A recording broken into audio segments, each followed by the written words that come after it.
بسم اللہ الرحمن الرحیم۔ تو آج ہم حضور صلی اللہ علیہ وسلم کی مبارک زندگی کے بارے میں سننے کی سعادت حاصل کریں گے۔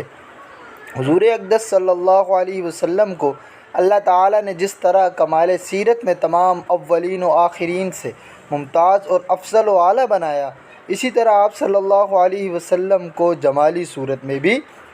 بے مثل اور بے مثال پیدا فرمایا۔ ہم اور آپ حضور اکرم صلی اللہ علیہ وسلم کی شان بے مثال کو بھلا کیا سمجھ سکتے ہیں؟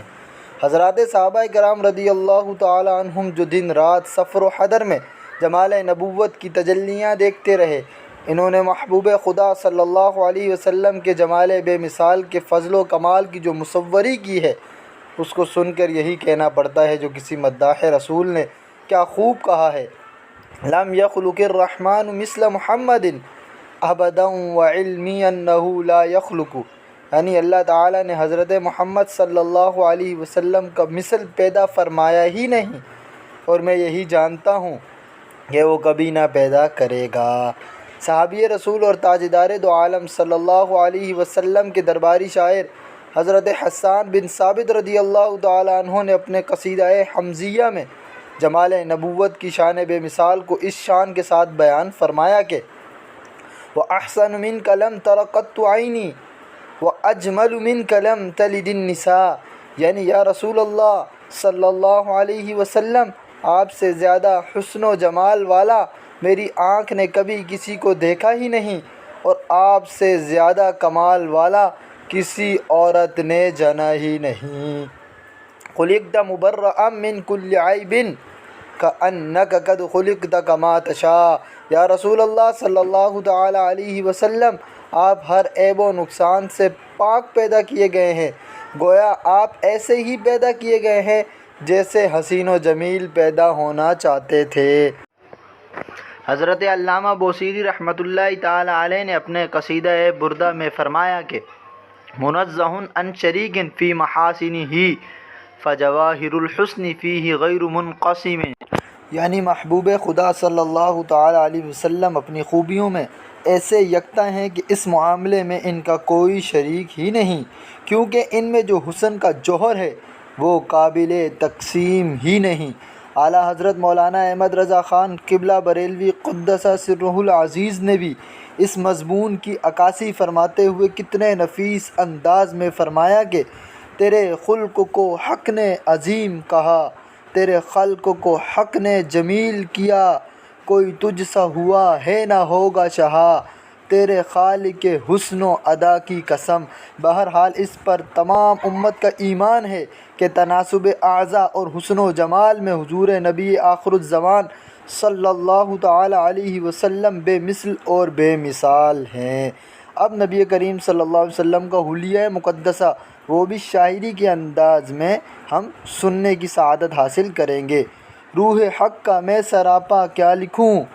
حلیہ نور خدا میں کیا لکھوں، پر جمال رحمت للعالمین جلوہ گر ہوگا مکان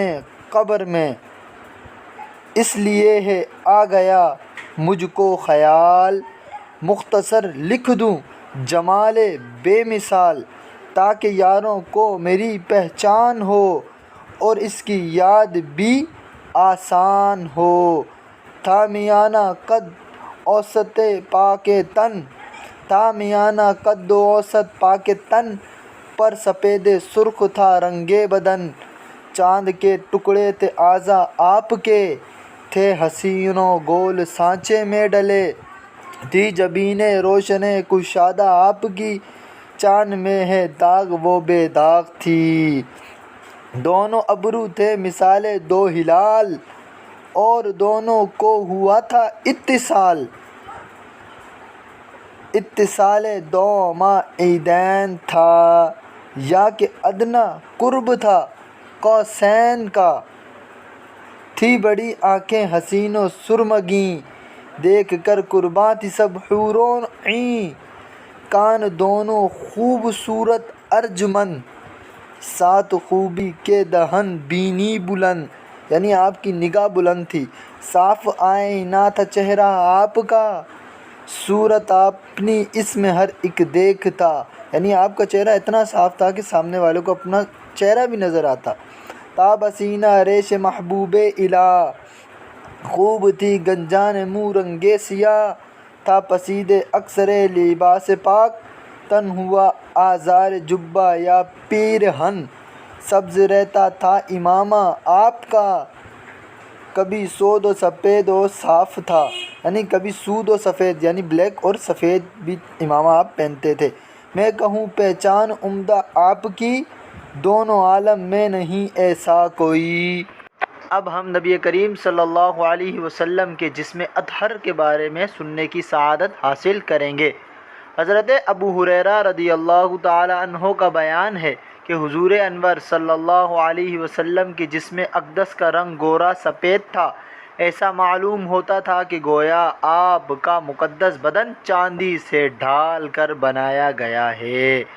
حضرت انس رضی اللہ تعالیٰ عنہ کہتے ہیں کہ آپ صلی اللہ علیہ وسلم کا جسم مبارک نہایت نرم و نازک تھا،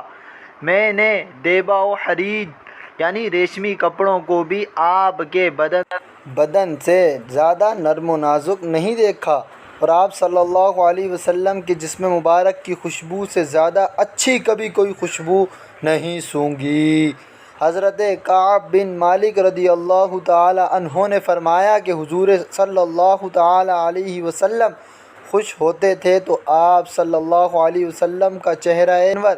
اس طرح چمک اٹھتا تھا کہ گویا چاند کا ایک ٹکڑا ہے، اور ہم لوگ اسی کیفیت سے حضور صلی اللہ علیہ وسلم کی شادمانی و مسرت کو پہچان لیتے تھے۔ آپ کے رخ انور پر پسینے کے قطرات موتیوں کی طرح ڈھلتے تھے، اور اس میں مشک و عنبر سے بڑھ کر خوشبو رہتی تھی۔ چنانچہ حضرت انس رضی اللہ تعالیٰ عنہ کی والدہ حضرت بی بی ام سلیم رضی اللہ تعالیٰ عنہا کا ایک چمڑے کا بستر حضور صلی اللہ علیہ وسلم کے لیے بچھا دیتی تھیں، اور آپ صلی اللہ علیہ وسلم اس پر دوپہر کو قیلولہ فرمایا کرتے تھے، تو آپ کے جسم اطہر کے پسینے کو وہ ایک شیشی میں جمع فرما لیتی تھیں، پھر اس کو اپنی خوشبو میں ملا لیا کرتی تھیں۔ چنانچہ حضرت انس رضی اللہ تعالیٰ عنہ نے وصیت کی تھی کہ میری وفات کے بعد میرے بدن اور کفن میں وہی خوشبو لگائی جائے جس میں حضور انور صلی اللہ علیہ وسلم کے جسم اطہر کا پسینہ ملا ہوا ہے۔ سبحان اللہ، کیا شان ہے صحابہ کی۔ اب رسول اللہ صلی اللہ علیہ وسلم کا جسم انور کا سایہ نہ تھا، اس بارے میں سنیں گے۔ آپ صلی اللہ علیہ وسلم کے قد مبارک کا سایہ نہ تھا۔ حکیم ترمذی متوفی یعنی ان کی وفات 255 ہجری میں ہوئی۔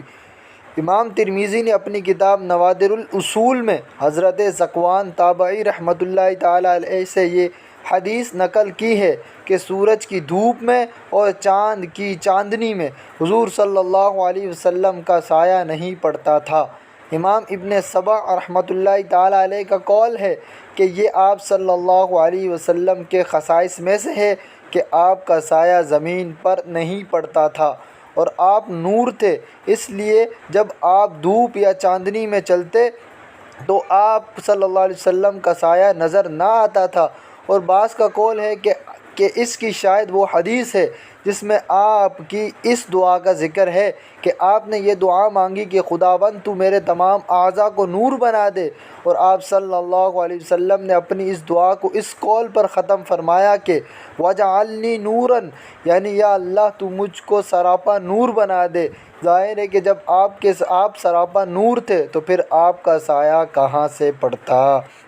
اللہ تعالیٰ سے دعا ہے ہماری اس کوشش کو قبول فرمائے۔ ویڈیو اچھی لگی لائک کرے، شیئر کرے، اور چینل کو ضرور سبسکرائب